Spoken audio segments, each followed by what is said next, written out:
Welcome to Burlap Teachers. Enjoy the video. In this video, I will explain how to make collagen powder. Making your own collagen powder at home is a rewarding process, ensuring you get a pure product free from unwanted additives.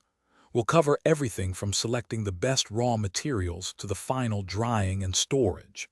This guide will help you understand each step, making it easy to create a high-quality supplement right in your own kitchen.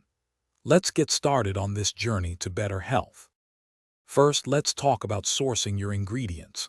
For the best results, select bones or hides from grass-fed, pasture-raised animals. Once you have your materials, it's crucial to clean them thoroughly.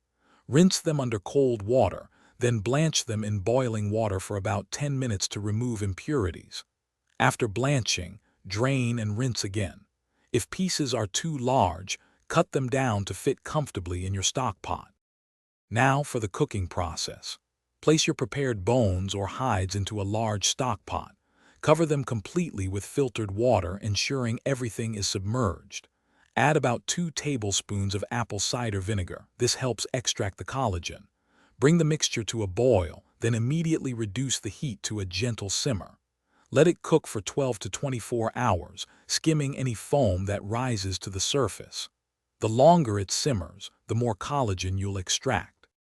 Once simmering is complete, strain the liquid through a fine mesh sieve or cheesecloth to remove all solids. Let the broth cool, then refrigerate it overnight. A gelatinous layer will form. Remove any fat from the top.